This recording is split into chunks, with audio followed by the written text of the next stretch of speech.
Welcome into the DGD Podcast. As always, I'm Robert Reynolds. That's Keon.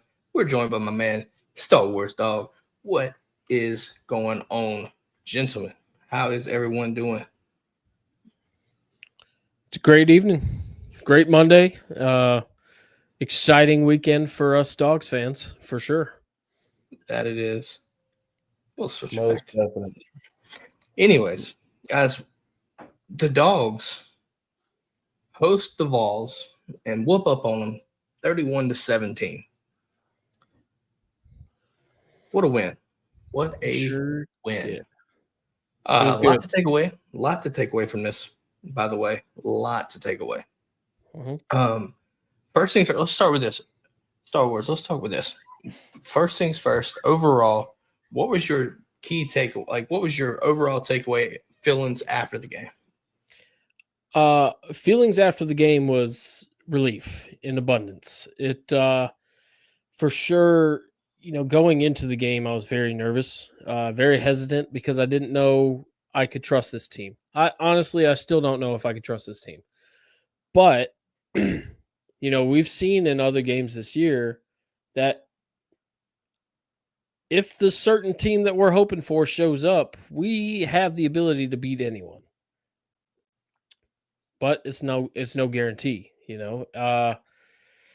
Overall performance, a slow start once again, but then we turned it on and we kept it on, and our defense turned it on and kept them out. So that's how you win football games. Yeah, Keon, you're live from the House of Pain, man. What are your takeaways from Saturday's win? Shout outs to the offensive line. Shout outs to Carson Beck. A whole lot of belt-to-ass action. Shout outs to the defense. You hit Nico, 5-6 times? Yeah. 5 sacks on the night, by the way. 5 sacks, yeah. So really good showcasing from our defense and our offensive line and Carson Beck, which I had a feeling that he was going to cook because we all know that Carson always decides to have his best game or one of his best games against Tennessee. What was it? You're looking at 2 passing touchdowns, 1 rushing, damn near 350 yards. Beautiful. Yep. You muted. 347. Sorry, my bad. Yeah. So 350. Honestly, at the end of the day, like belt-to-ass action. Wow. Before we get too deep in this, make sure to hit that like, follow, subscribe, rate and review, folks. All that good stuff. Make sure to do that before we get really, really into this. Yes, sir. Because this was a huge game, right? With huge ramifications into this game. And it just so happens, Georgia's playoff hopes stay alive. Right? I think it was obvious at this point coming into this game, you had to win this game to really stand a chance to make it to the playoffs. That happens. Now, to be fair, we don't necessarily know just yet. The committee will release the playoff rankings Tuesday. Yep. So we'll see what happens in the meantime. Looking at where we were last time, first team out on the CFP rankings, there's no way that you can't put us back in. Now, the question is, do you see us hosting like a 7 or 8 where we're hosting? Or, do we think we're a team on the road but a higher seed? What would y'all's prediction be for that?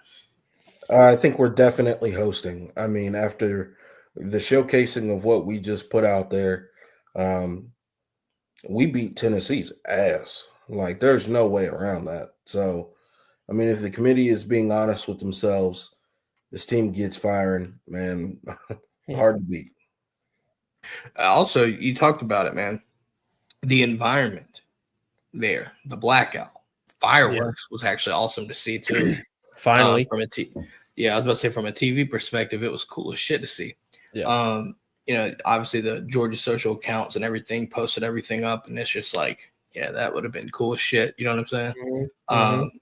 Wallace Smith in the chat saying that he thinks we'll be hosting a home game. I think so too, but I think it'll be maybe like an 8 seed, 7 seed, and that's still okay. I think there's more to it. right? There's a lot more to it, considering how clustered things are right now in the SEC. I will say for me, our seeding is not up to us anymore. It's going to be completely depending on how other teams perform in these last couple of games. Whether or not we make it to the SEC championship, I have a strong feeling we won't. But you never know. Auburn might secure us in there. I don't know. I don't know if we're going to have the home game or we're going to have to play away. Either way, I'm happy to see us, pretty much for sure get in. I mean, yeah. Like, oh my God, UMass, right? right. Like no. Georgia Tech. Like we're not losing. UMass just fired their coach today. By the way, they fired their head coach today too. After who knows if I would have watched that Tennessee game and knowing that we had to deal with that after that, probably you're gonna get fired anyway, Bucko. Let's just go ahead and skip the formalities. But would a loss to Georgia initiate a firing? I mean, it's expected. So maybe not. That's why you got to fire them before you play Georgia. That's right. That's right. Yeah, because you know that your team is going to get the shit kicked out of them. Right. So it's like, right. But yeah, I mean, we're in. I'm gonna be honest with you. I think so. I don't want to play in the SEC championship game. I don't want to welcome the possibility of a potential third loss. Not saying that we're going to lose the SEC championship because I don't even know who we would play, but I don't even want to open the gate to that even being a reality. Like, no. I would assume it'd be Texas or A&M. If we get there, it would be one of them too. I'm just sitting here looking at it, right? Like, I've heard everybody talking about strength of schedules and things like this, because you're going to be looking at other teams outside the SEC with like Indiana, right? Indiana could be losing a game this week. If they do, are they going to be left out over another 2-loss SEC team? Who knows, right? In my opinion, strength of schedule should matter. But Kirby Smart called it after the game, guys. I don't know if y'all heard it or not, depending if y'all are watching the TV. But you have it? No, I don't have the clip. But either way, he was basically asked, to paraphrase, don't really want to get a copyright, but now got asked in the post game, and he was just like, I don't know, because I don't know what they're looking for.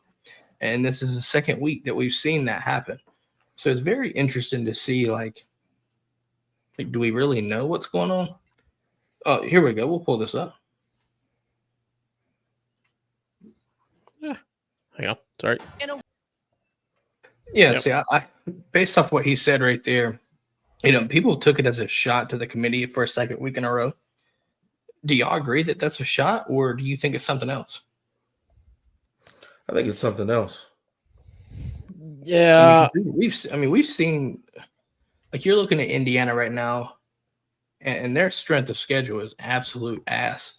And there's no getting around it. Like 100 and some ranked strength and schedule. They've played basically every conference game has been a bottom feeder, except for this week we'll have Ohio State. So basically what, logic I've heard is, so basically you're going to give them a playoff spot for playing literally horrible teams in your conference, horrible non-con, and then you've got Ohio State. But if you lose close, you'll stay in.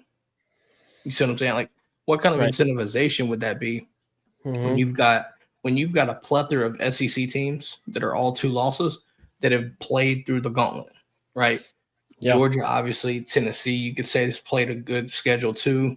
Ole Miss, Bama. I'd say perhaps instead of doing the group of 5 bid, perhaps Indiana lines up for the perfect person to take that 12 seed.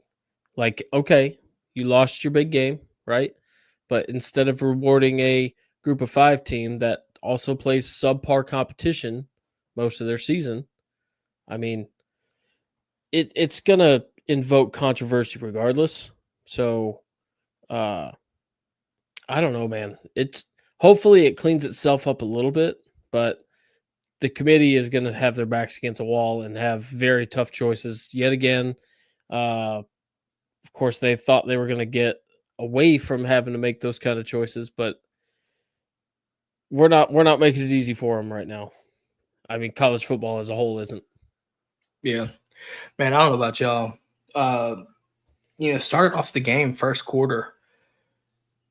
Georgia goes down 10-0 in the first quarter, but you're driving, right? And then I think for me, the turning point was that play, the throw to Dom, where he bumped off the defenders. I think it was for 38 yards. Mm-hmm. I felt like that was a good momentum shift that really helped us get on the board. Yeah. And ultimately, though, when all was said and done, though, but I had hit my, I sat there, I felt like just a sigh of relief watching that game, knowing that we pulled away from a win. Hit that little Trump dance, you know what I mean? Yes, sir. Oh, man. Yep. It's fun times. But I want to ask this, Keon, I'm going to start with you, bud. What was your biggest takeaway from Saturday? It's amazing how well our offense looks when our offensive line can actually, hold their block. It's amazing what Carson Beck can do when you actually give him time to let the play develop and he doesn't have to anticipate every single throw. It's still amazing with how well our offensive line can block and how well Carson Beck can be able to deliver the ball that we still have wide receivers dropping what the fuck passes. That might be the most shocking thing of it all. Because at this point, does Carson just got to hit every fucking wide receiver we have in the face? And it's not just the wide receivers, just pass catchers. Like, honestly, does he have to wedge it in that gap? Like, does he have to do that every single time? Like, at this point, no, I'm not a big fan of Carson throwing into tight windows, so I'm gonna back away from that one. No, I'll say this though. You can say that I thought he looked like he was making some confident Sunday type throws Saturday. You're absolutely right. Bro, I'm gonna be honest with you. I watched Carson Beck deliver a pass that I've only seen one other quarterback deliver, and that is Shadur Sanders. The pass to London Humphrey late in the fourth quarter. Nice. Oh, that was nice. Literally throwing the football in between the corner's arms, right? And that going. I mean, you couldn't have put the ball in a better place. There's another throw though, Keon, when he rolls out to his right and throws it to Arian, I think it was. That's a Sunday type throw. Oh, even the touchdown pass to Delp. I mean, he had to float over the linebacker. It was a glorious throw. Yeah, he had to throw it up and away from the linebacker. Yeah, because he was trailing. Yeah. But if you pull this one up, this right here was like the turning point of the game for me, and something that really I've been desperate to see some life and some juice from Carson. Play happened. I knew we were winning the game. For those listening on podcasts, this is Carson. That was Carson Beck tucking the ball and running, and really just trucking the safety at the end of the play. Lowering the shoulder and trucking the safety. That right there, that was the first of a few runs that I was excited as hell to see. Which kind of leads me to one of my takeaways, because I think you can go to a bunch of them. Mike Bobo dropped his nuts Saturday. Mm-hmm. And was calling some wild shit, and I'm not even mad about it. And one of them was a Q power read, if y'all remember that. Carson Beck pulls it and runs. It was just like, what? It caught Tennessee completely off guard. Which I don't know how much you're going to see that moving forward, but let's be honest, it's so fun to watch him run and be aggressive like that too. It was extremely a breath of fresh air for me. It was. I'm going to do another one though, real fast. I'm gonna give a huge shout out in honor of Kobe Pierce, Stone Cold Brett Thorson. Yes. Old buddy with a monumental tackle to save a punt return touchdown. I don't think. Have you seen on Twitter where they bring him in? Oh, dude, it was hilarious. Oh my goodness. So what Star Wars is referring to, the Georgia social account, Kirby pranked the team by bringing in a professional tackler, which resulted in Brett Thorson coming down and instructing guys how to tackle. Long story short, highly suggest you go to watch it. It's a couple minutes long, but it's on the Georgia football account. But yeah, no, it was hilarious. So clean. Thorson tackles him twice, basically. Yep. Yeah. But yeah, no, I mean, that was just I don't think people really realized it until it was too late, but that was a huge play. Huge special teams play. Oh, yeah. Primetime Dog says there were 2 blocks in the back on that play, which I guess is an interesting thing because maybe it's time. You know, we talk about these refs, man. Keon, I know you saw this, buddy. Ever since the clock struck 0, I've heard nothing. What's that? Before we get into that, I love the fact that we can pull things up. Yeah. Because what you got? Look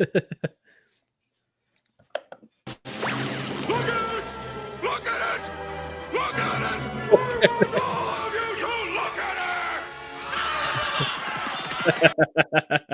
it!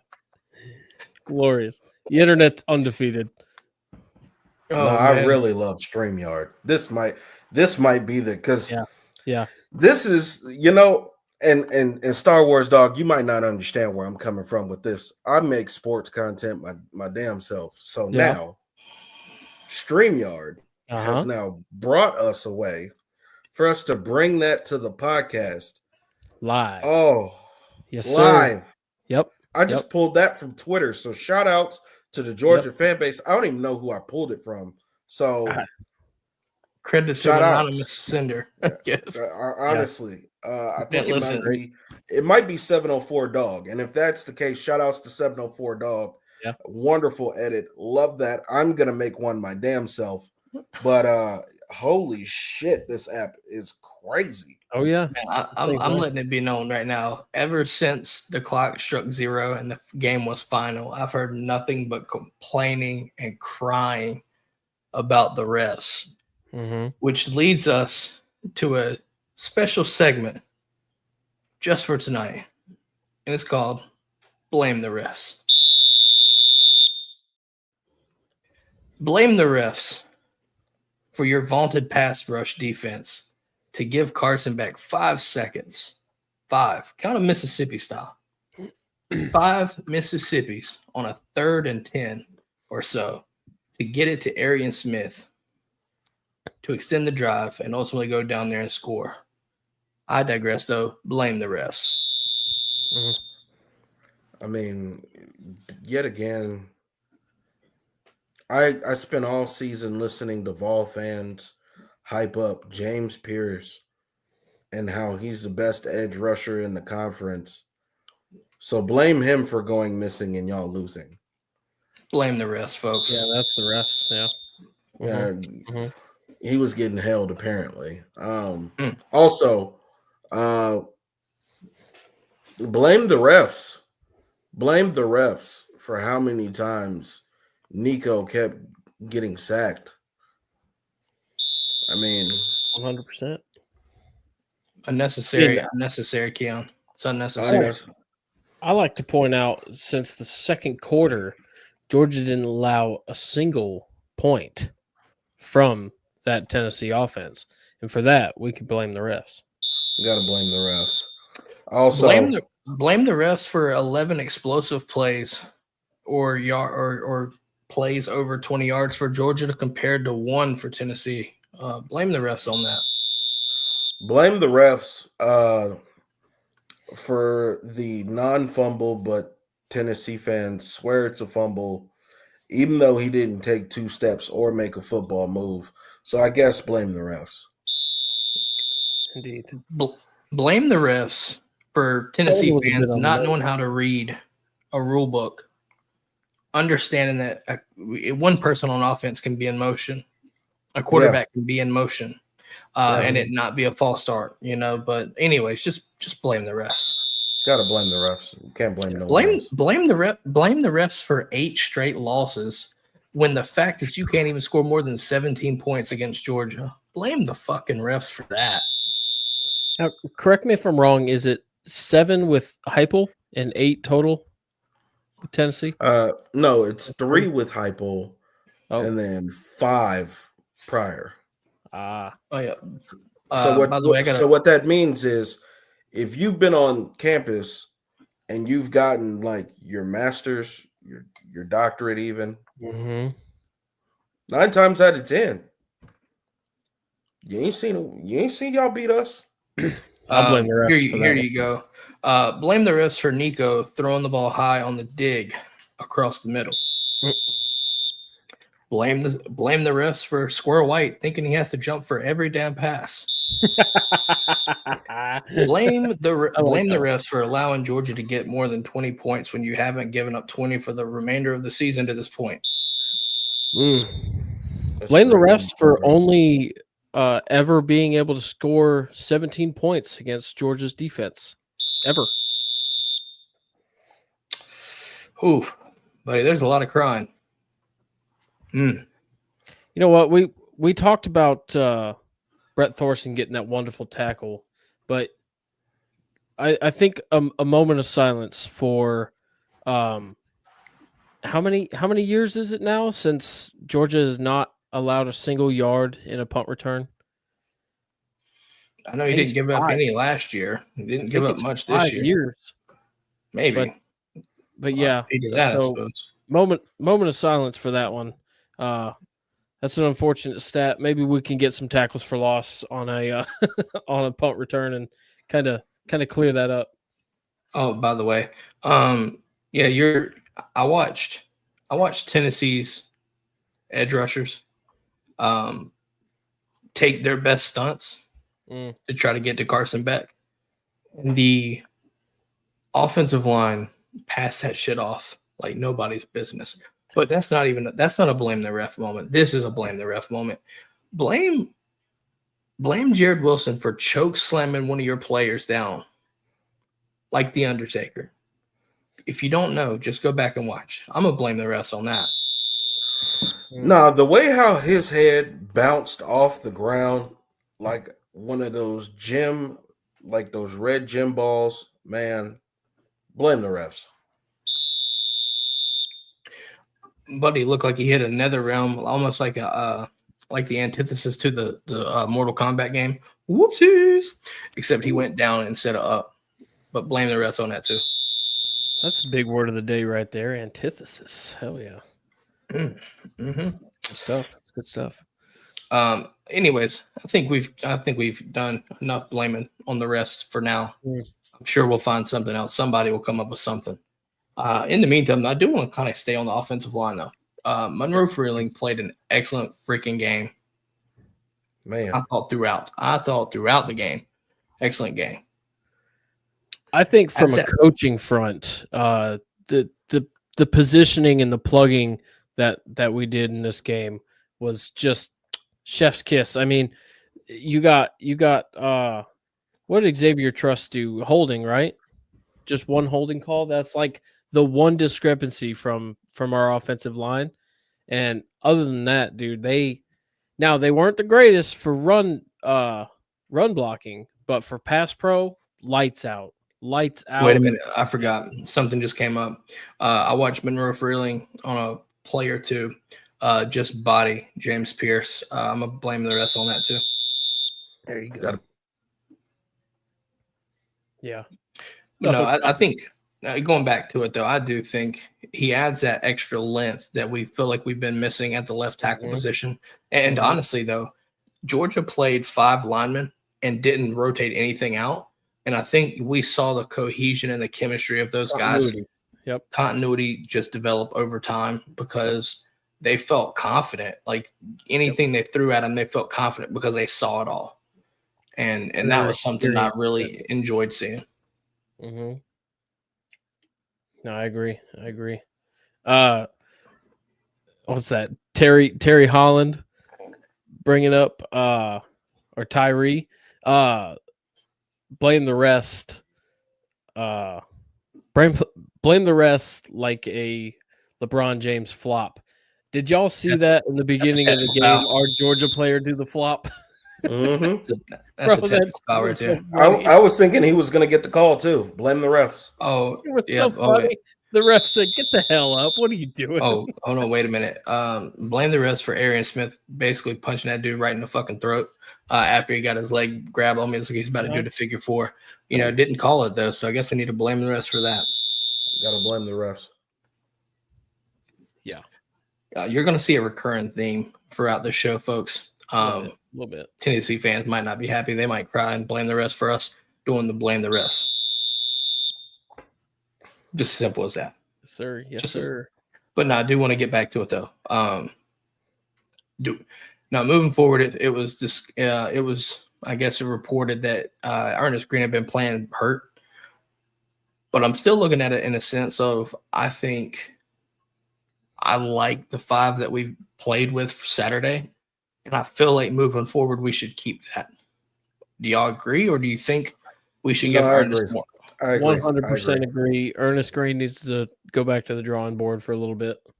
My thing is use that time to get better, to feel better, get healthier. Because you're going to need it if you're making the playoffs. Get you that extra rest. Yeah. It's the same thing with Dylan Bell.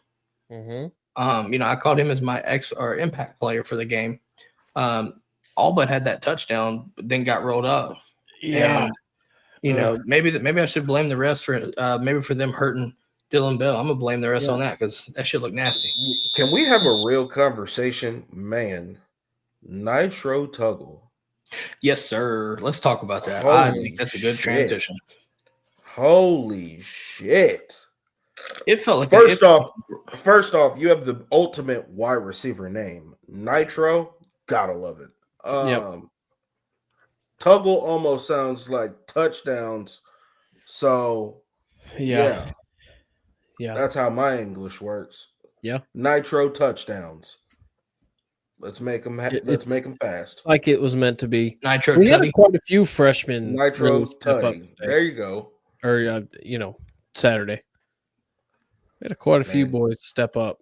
Well, I thought he would. Honestly, though, for some reason, and it's not that I'm trying to disrespect anybody, but when Nitro came out there, it did feel like a breath of fresh air. Although there were some things that Georgia has to work on. If you're going to try to do something like that, he needs more reps with Carson Beck.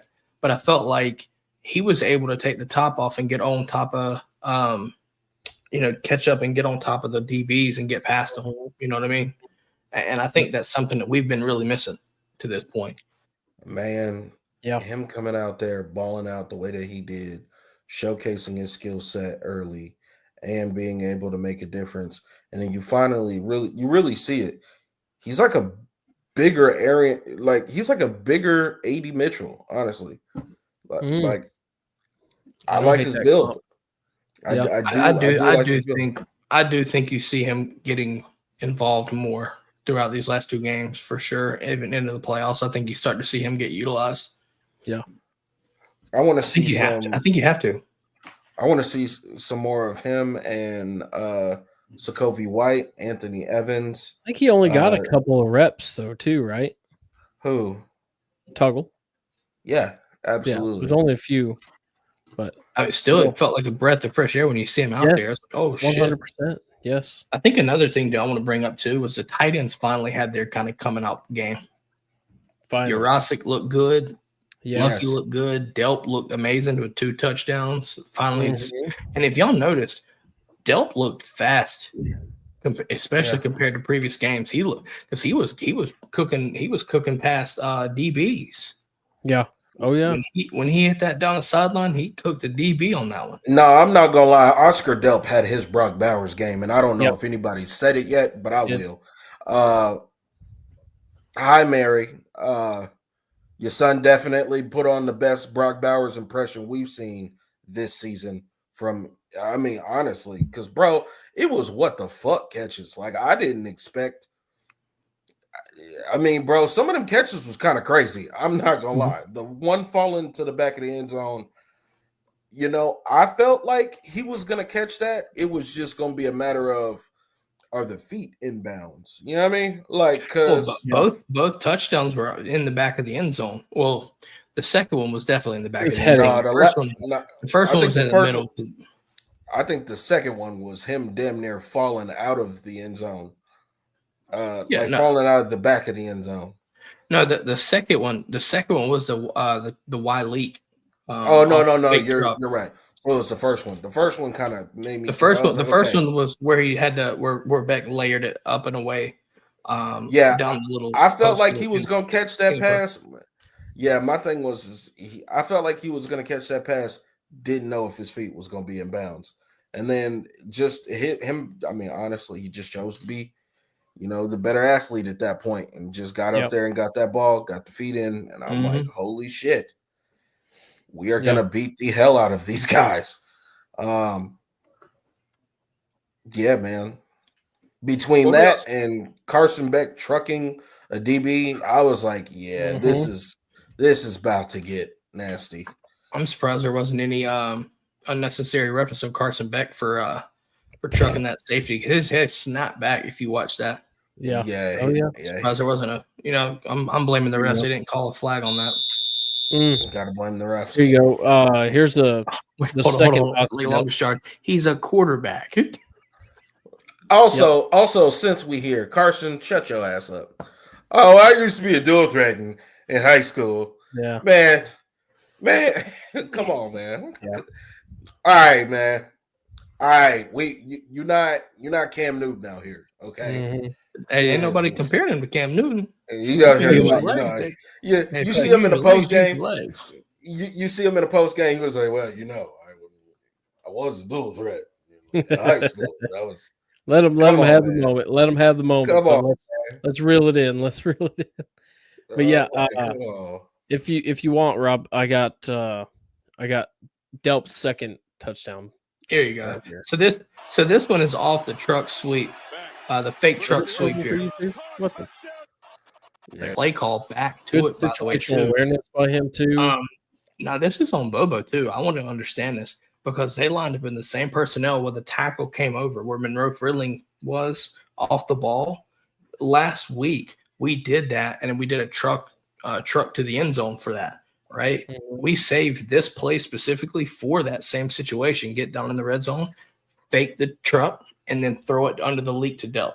Beautiful. Because if you watch them, all of them flowed so hard. It just left them wide open. Perfect call. That was the touchdown pass that I was looking at, and I was like, ooh. Yeah. I knew he was going to catch Brooks Austin caught, dude. Brooks Austin caught one of the nastiest photos photos of Delp when he was catching that. Here you go. Yeah. Here's the first one if you want. That can ignite the entire unit. So we had to, you watch him in better form here. You can see him take that step out, and it forced the safety out as well and gave him the leverage behind the backer too, which was set up perfectly. Just set up perfect. It was gorgeous. Dylan and Willen and Dylan, man. Simple enough. Let's switch over to the defensive side of the ball. I want to start off with this because I think it's necessary that we do this. When you play Tennessee, regardless of their issues attacking the field vertically, they've had issues. One of the things they will do is they will try to attack you vertically. Regardless, they're going to try it. The first play that Julian Humphrey got nervous and panicked, Daniel Harris came in and did not come out. Yep. And I thought that was important. And it's not any. I'm not going to say it's anything on Julian, but it's a matter of fact of understanding the concept within the game. Yeah, you're not ready. You're not ready for this game. No, it's not that. The fact that you showed the panic, they would have hunted you for the rest of the game if you didn't do something right then. Yeah. And I think the call was necessary. Yep. And ultimately it led to success because they didn't really get much down the field. No, they really didn't. They got a couple little dink and dunks, and who's the other corner they pulled to? I'm drawing a blank on his name. Dadgummit. The other corner? Yeah. Dalen Everett? No. Bolden should have had a pick six. Shit. If Nico throws that any better, if he throws that higher, that's a pick six. That is pick six. That's one of those pick sixes that like you're not even getting touched. You're not even touching the wide receiver. Like there's no contact. Man, right, this is going to drive me nuts. Who am I trying to think of? His name starts with an A. Aguero? Yeah, Aguero. Yes. Yeah, he's a safety. Yeah. Oh, okay. Star. Safety. Yeah. Who on the defense side caught your attention the most? For me, KJ Bolden was. I gave him the game ball. I think he was everywhere and anywhere. Following him would be Dan Jackson, of course. Man, I'm gonna go Mike. I'm gonna go Warren Brinson. I'm gonna have to say Small Munden. That was an excellent choice. Yeah, he came out, led the team in tackles, coming back off. There was some talk about him being done for the season. He comes out there and leads the team in tackles off the rip. It's like, welcome back, sir. See, here's the thing we have to understand as Georgia fans, right? Is that like to us, our defense looks amazing, right? To everybody that's not us, that shit looks fucking crazy, man, because these guys will hit a double stem mug and everybody on the D-line will shift all at once. The linebackers will rush in, and then you have the center and the guard combo who look frazzled. Quarterback's kind of like, oh, fuck, because he thinks everybody not named KJ Bolden, Malachi Starks is finna just bum rush these guys. And honestly, it looks like that. Like, and then you snap the ball and they drop back into coverage. Like it's the craziest shit in the world, bro. Oh yeah, it's wild. Well, performances. I've got a defensive performance worth the highlighting here. If you want to pull it up, Rob. All right.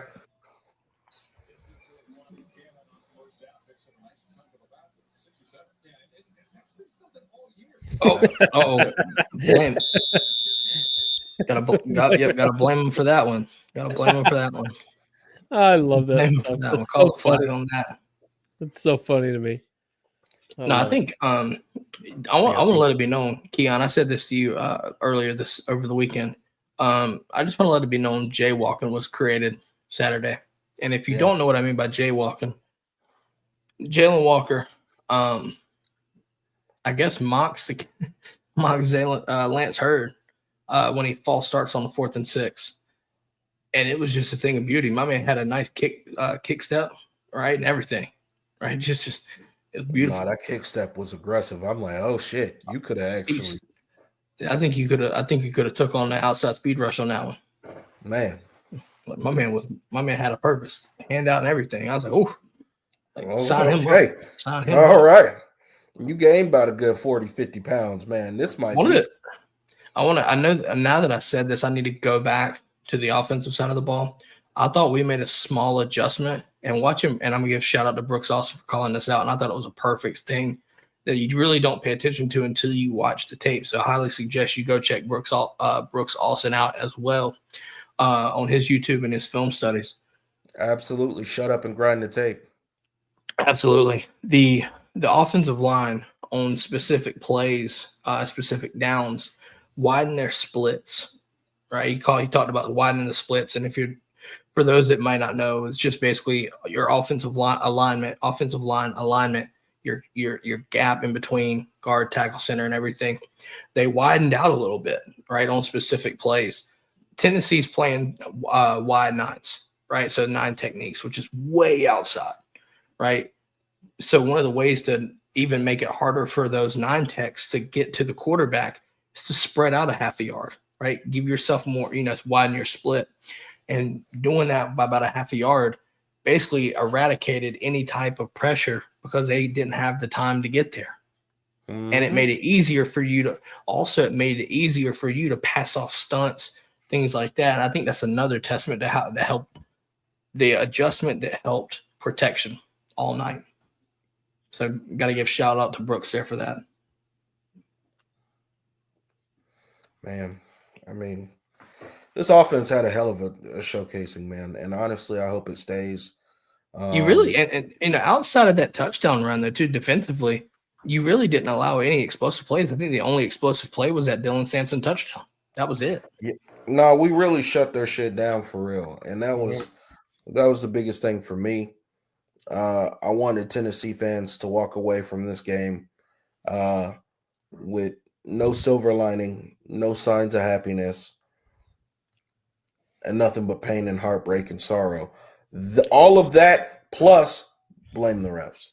So yes. Well, now they get to sit there with 2 losses and wonder if they're going to be the SEC team that is left out of the conversation. No, they're not. Indiana is put in over them. No, they're not. Indiana is like, if you really want me to be truthful with your Star Wars dog, man, Indiana is probably about to get the shit kicked out of them by Ohio State. Like you're probably like, right. Yeah, I'm calling at least like a 14-point dub by Ohio State. Because they're playing in Columbus too. But like Coach. Oh, they're in the shoe? Yeah. Oh yeah, they're a bit screwed. But by the way, since we're talking about belt to ass with this game, by the way, did y'all see the videos of Warren doing belt to ass on the sideline? Mm-hmm. Blame the refs for abuse there. Throw the flag. Blow the whistle, like Too Short said. Jeremiah Smith, 120 receiving yards, 2 touchdowns, at least. Oh, I thought you were talking about the last game. My bad. No. This weekend. We're going to say that for the preview show because that's a good stat. I want you to bring that back up. Yeah. At least. So I want to ask y'all this. Moving forward, before we talk about recruiting, I want to kind of look at this and see what we can take away moving forward these last 2 games now that the conference slate for Georgia is over. Keep in mind, this was the first time, the first game in 35 days in Sanford Stadium. And I think that has a huge aspect on it. I want to ask this question and then want to get into recruiting and the impact of this, okay?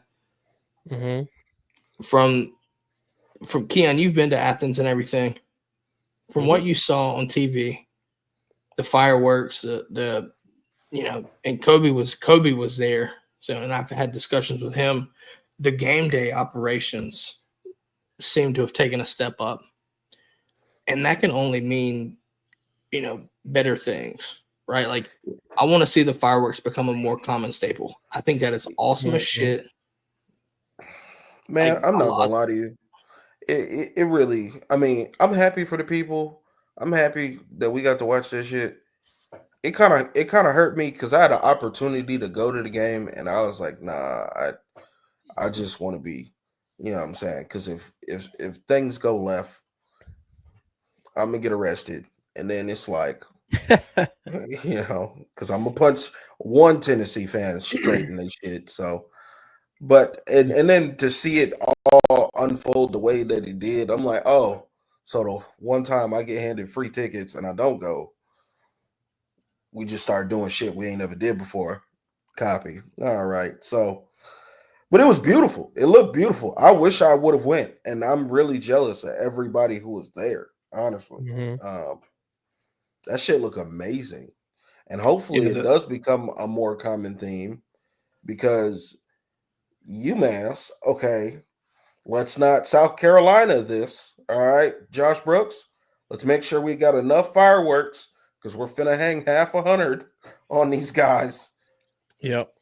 This Friday. Well, hold on. No, it's not Friday, but Saturday. But speaking of, I think you're going to see this be a fun factor for the Black Friday game against Georgia Tech at 7:30. That's what I was thinking. Yeah, that's what I was thinking. Those Damn. those Too bad. nerds are going to be freaking out. Too bad that game doesn't have as high as importance as it does, because You know what though? I think I had to Black cut you off on Friday this one. game This is blackout good. would have been a good idea. I think there's still an opportunity for that to happen. Now, I'm talking about from a black jersey standpoint. Oh, Oh, I know a lot of Georgia fans that are awfully scared of that notion. You've got people thinking that it can happen, right? We're doing this way too early, and I'm sure we'll touch back on this for the Georgia Tech preview. Kirby Smart just won't do that shit. But Right. it is the perfect time to do it. Black Friday, blackout, just gotta happen.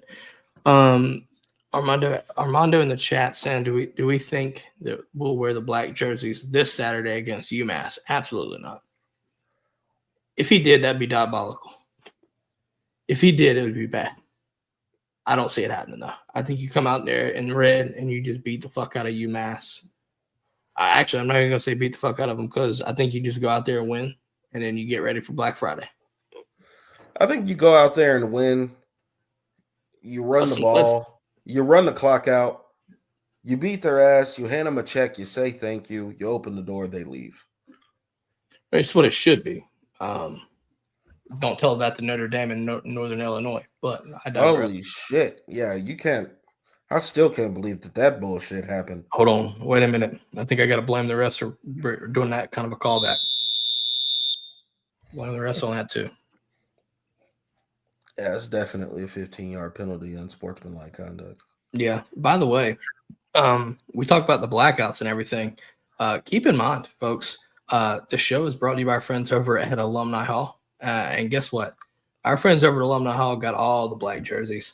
They got black jerseys, black shirts. They got your red and white too. They got everything licensed: hats, shirts, polos, hoodies, you name it. They got it. Check them out in store if you want. If you can, in Athens, and mention the show for 10% off your order, or you can go to our website, dgdpodcast.com. You can see it right there. Go down to the Alumni Hall, click it, start shopping. Anything you use through our website, 8% goes to the Classic City Collective. So you are supporting our athletes as well by shopping Alumni Hall. Either way, you're going to be supporting the dogs and helping yourself out as well. I'm not gonna sit there and say that you're not either. But yeah, definitely shout out to Alumni Hall for supporting the show. I think I'm wearing an Alumni Hall T-shirt. Are you? I think I might be. Oh, look at you! Look at that! Look at that, Keon. This might be a question for us. Now the question is: do we talk about this tonight, or do we talk about this at the UMass preview? Armando's asking: do you think that Rashada will get some passing plays Saturday? As much as I would. God, I hope so. I think we need to marinate on that. No, I think he does. This is how I think it happens, right? Because this is how Kirby Smart works. Interesting. And/or Mike Bobo. Carson Beck, you're going to get the first half. That's it. Started third quarter. Yeah, started the third quarter. You might have like 3 plays in the start. And then after that, Gunnar Stockton, it's your time to shine for the third quarter. Don't fuck up. And then immediately after that, the fourth quarter to bring us home is Jaden Rashada, which by this point in time, I'm going to be screaming, he's Lamar Jackson. He's Jaden Daniels. Okay. I'm going to say he's Michael Vick. All right. I'm going to be saying that this is like skinny Cam Newton. Okay. This is all of these players all at once. And I'm tweeting this, live tweeting. Right. Live tweeting during the game. He throws a touchdown. Don't let him come out and connect on a 40-yard bomb on his first play. Oh, my God. Oh, my God. Oh, my God. This is dark-skinned Patrick Mahomes. I don't know what we're doing here, okay? You might as well give us the 2025 Natty now. It's over with. The Heisman is his. Arch Manning who? Okay? All right? Nico, I'm on him. Who? Okay? Right? Hold on. Wait a minute. You butchered that, so we've got to do it. Yeah. Blame the refs. Blame the refs on that blame the too. refs. I'm just telling you. For the record, it's Iamaliava. Yeah, the more I'm thinking Say about that. it, Wait. He went out the way to do this. Say that again. It's Iamaliava. Iamaliava. Don't say it like you're sounding it out. No, I was talking about Nico Iamaliava. That's a good cadence. Yeah, I think that won't work too. Yeah. Either way, though, no, I think we're going to say that we got to save some content for the preview. So we got to keep that in mind. Definitely going to have that. But I do want to talk about recruiting because this game had some serious impacts, right? This list of recruits were ridiculous. And you paying dividends. Already got a commitment from Lincoln Keys, tight end in the 2026 class. Saw some highlight tapes of him, and he's like that. And then more as a receiver, too. Mm-hmm. And that's out of Saline, Michigan. Kiana got Trigger Trade. Armando's that video, if you remember it. And dude, it was like, what the fuck? Like, okay. Mm-hmm. So definitely. Thought that was interesting too. So you get a commitment from him, and actually, Wednesday, Chase Linton is expected to announce. I think he's on to a final 3. I forgot if I know George is involved. Dog. Yeah, that's my prediction too. So you've got that right there. You had Juju Lewis on campus. Jerron, the quarterback from the Cal commit, did not make it. He's supposed to be coming this week. And the 2025 class also just became a 5-star. Shout outs to Jerron. Yeah, absolutely. On 3 ratings, dropped him and put him as a 5-star. So that's pretty cool. So congratulations there. Yeah. So you got Juju, and I think everybody, I feel like, to me, made too much of a hype about this. I don't see this accumulating anything. I think it was just a free visit to a good game. Bro, in my opinion, he decommits Sunday from USC. And the funniest timing is he decommits, and then within 30 seconds, Hayes Fawcett doesn't even have a graphic posted up ready for Texas A&M's quarterback Longstreet to flip to USC. So, yeah. Bro, they asked Juju, what did he think about the game? Buddy said that the fireworks were cool. Fam, he is just here because it's not even an hour away from his house. Like, I don't think. Like, he's right. The big game. He wanted to see it. That's it. He ain't come here. We've been on that. I think I will say this. We've been on that for damn near the whole cycle. He ain't coming here. Yeah. I will say this though. There was a 5-star DJ Pickett in town, and if I'm not mistaken, I think there was some serious ground there made up, and I think it could put Georgia in play. Now, what he said was a lot different than the fireworks being cool. Said that was the best atmosphere he's seen at night. And considering he's an LSU commit, and we know how LSU is at night. Well, it wasn't a great look against Alabama when all of their fans were gone in the third quarter. So, I mean, it's also not the refs on just got their shit pushed in by Florida either. That too. And they got. Hold on, wait a minute. I got to blame the refs for that. That was ass whipping right there. Yeah. That's there you go, brother. There you go. Yeah, no, definitely. I have a question. We were talking quarterbacks, and then it turned into recruiting. What's gonna happen with Gunner? Is he our guy next year? Does he transfer? You ain't gonna hear me. You ain't gonna hear me speculate on that because I'm not gonna dictate the future of a kid. I just don't feel like it's my thing to do. That's completely up to him. Well, and I'm not I'm not trying to say what we should do one way or the other. I just don't know where we stand with the kid. I think you just kind of evaluate. We haven't had opportunities to allow backup quarterbacks, right? Whether it be Gunner, Rashada, Puglisi, whatever. We haven't really been given opportunities to allow them to do that. Right. So, I mean, you look at games like UMass, you expect that to happen, right? What was our other cupcake earlier this year? Tennessee Did Tech. he play in that one? Yeah, Tennessee Tech. Yeah, Auburn? I just don't know. I don't remember him throwing. Auburn. Nah, Yeah. I don't remember. I don't even remember him really throwing the ball. Well, He I may think, have. I think with the running back stable being as low as it is now, and with Dylan Bell coming out, and I don't know his full status, but I think that bodes well for a backup quarterback. I think we're going to see them throw it, and it not just be a Kirby death march. You know what I'm saying?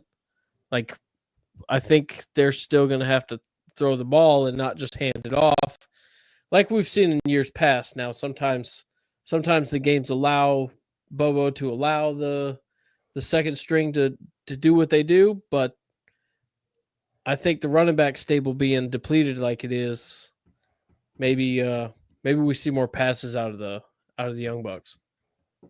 I don't know. I mean, we'll have to see how I think a lot of it is dictated on how the game goes too. Because even when Carson was backing up Stetson, when he came in, I think it's a trust factor for one, right? I think Carson Beck, they knew that he needed to be the guy because Stetson was going to go, so they had no other option.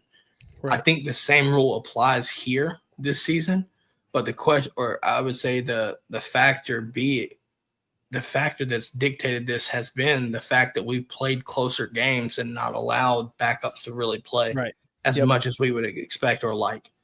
Yep. So you look at UMass as a must-have game for really development, right?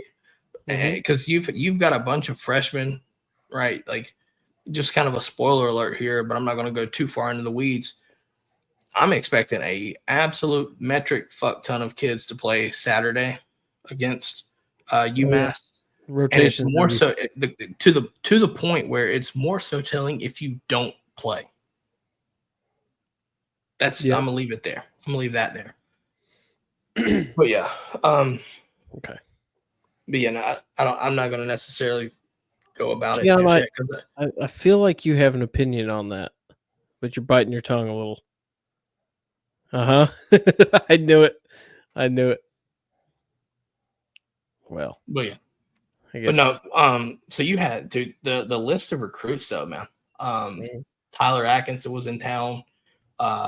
You had some guys that couldn't make it because of playoffs. High school playoffs are still going on. The fact that you played that way in the environment, right, with the fireworks and things like that, I think that's going to make a bigger recruiting pitch, especially if we can get more night games. And I look back on the ABC rights deal as helping us facilitate those types of things, because when we play the marquee matchups, and especially when we get home games like 2025, buddy, 2025, you're going to see a lot of matchups at home. And it would not surprise me if you do see them at night just based off the marquee matchups. And I'm not mad at that. Yeah, I can't wait to be a season ticket holder next year. It's going to be absolutely nuts. Ooh, I think next year for the Florida game, which will be the last time in a little while, it'll be in Jacksonville. I think we're trying to get together a whole row 60. I think me and the family are going as well. I think Brad's going to go, my co-host. I think we should do a complete YouTube meetup there. Yeah, I'm all the way for it. I just went to the last one. Gotta say, time of my life. First one that I went to where I'm able to drink, not gonna lie. Yeah.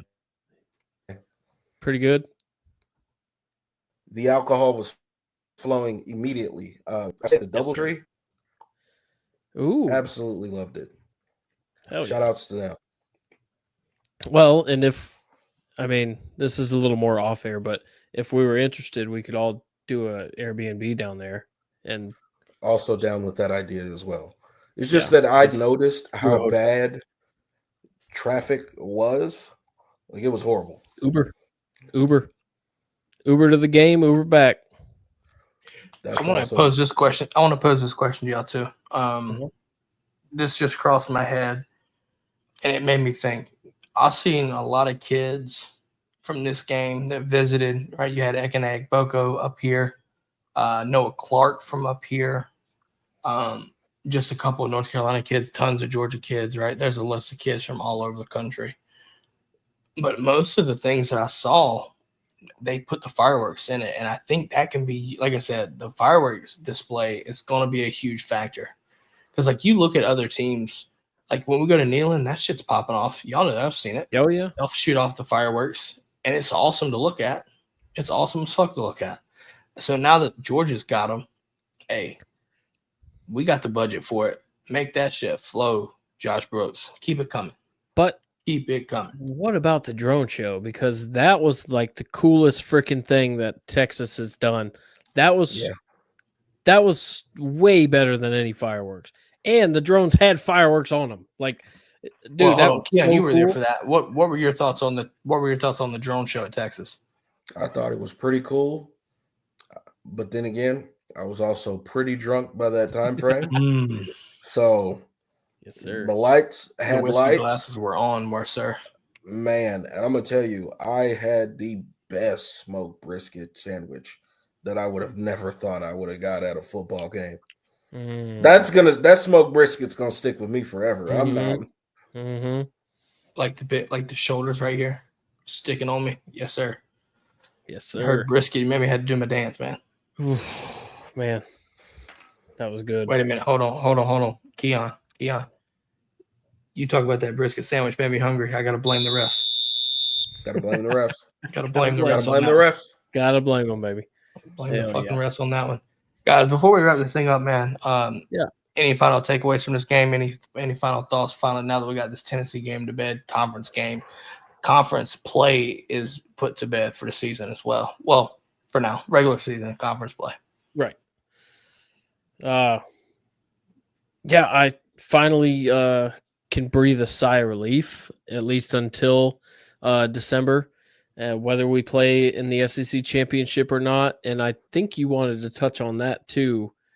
You had said briefly earlier, but for the most part, we control what we can control, and it does look like we've secured a spot. So just got to take care of business against UMass and Georgia Tech. But seeing this team play the way they did Saturday night, I got to see a stronger start to a game. I don't like having to come from behind, especially 2 scores. It could be much worse against a more competent team. And obviously we've seen that this year. So hopes are up, but we'll see what shakes out. I think you have to look at it this way. You just went through the heart from a conference schedule to this point. One of the hardest schedules in the country. You only lost 2 games to this point, right? Now you got to finish out. Games are not over. I understand that, and I'm not getting too far ahead. But from a conference perspective, to only lose 2 games, both on the road, to extremely high-level talent, it sucks that you lost 2 games. However, at the same time, now that conference play's over, we get to sit back and we get to play UMass and Georgia Tech. You've got teams like Alabama got to play Oklahoma on the road and then Auburn. You've got, you're looking at Tennessee still got Vanderbilt, right? Texas got A&M still. A&M has Texas still. Yeah. I mean, Ole Miss has got the Egg Bowl. I mean, I expect them to beat the shit out of Mississippi State. Yeah. But at the same time, that Egg Bowl is wild. Let's be honest. Yeah, so there's still a lot. There's still a lot of teams in the SEC that their fates aren't sealed for their conference play. And now Georgia can sit back and say, now you still got to win because you got 2 losses. However, conference losses, well, they are what they are. And conference play is done. So I feel like to come out of that with 2 losses, one being extremely close, the other one was just a shit show and an ass whipping. And to bounce back as well, though, keep in mind, to bounce back from that and then play Tennessee and win, I think you're feeling confident going into the last 2 games of the season and then looking forward to the playoffs. I think you're going to make it in. It's going to be extremely hard to leave a 2-loss Georgia team out of the playoffs. Yeah. Keon, any final thoughts, sir? Well, finally made it back to Athens. Dogs made it back to Athens. Dogs put a dog to sleep. Don't worry. It's fine. Smokey, not so much. But hold on. That by the way, word has it that that Tennessee pass rush against that Georgia offensive line was more ass than Mike Tyson on Netflix. Yep. Blow the fucking whistle. Yeah, I blame the refs on that one. Gotta blame the refs. Also, really happy, about the way how our offense performed, how the offensive line stepped up. And honestly, Carson Beck going out there and balling and showcasing what he can really do when the offensive line is able to maintain their blocks. But yeah, shout outs to the tight ends, shout outs to the running backs, shout outs to the defense, shout outs to Bobo. But hold on. Oh, I got one more. Shout out to the Tennessee fans that were talking extremely reckless leading up to this game all fucking week. I know y'all watching right now. I know. I'll blow the whistle on myself for calling it out. Should have just left it alone. But nevertheless, really happy about the way how the guys played. Really happy about the offense. Mm-hmm. Yet again, got to see more out of the wide receivers. This can't keep happening. But nevertheless, we got the dub. We're on to the next. Tennessee, got to tell you, man, there's no other way else to look at it. But you have to look at it. Yes, sir. Oh, yeah. With that being said, folks, that's all we've got for you on this Tennessee recap. Looking forward to doing the UMass preview. Listen, I know it's UMass. I want to let it be known for those listening and watching. Just because it's UMass does not mean that there's going to be some good content, because there will be some good content. I'm going to let that be known. Yes, sir. I think it's going to be informative. I'm just giving you, I'm prefacing this right now. That way it makes sure y'all tune in, because I would need y'all like Kirby did Saturday. Okay? Just what it is. There's a lot of things we're going to have to go through. We're going to talk about, and it's a lot of freshman talk. We're going to talk a lot about some things that we haven't had the opportunity to talk about in a very long time, what feels like. So I highly encourage people to tune in on the next show, and I highly encourage the podcast listeners to tune in and stay through it, because there's going to be some stuff that you might not even think about that we're going to touch on that show. So with that being said, that's all we have for tonight. Dogs secure that dub in Athens for the first time in 35 days. Make that 8 straight. If you're still here, drop a comment and just say hashtag 8 straight. But with that being said, have a great night, great morning, great rest of your day. That's all we've got from the DGD podcast. We'll catch y'all later. Go Dogs. Go Dogs. Dogs.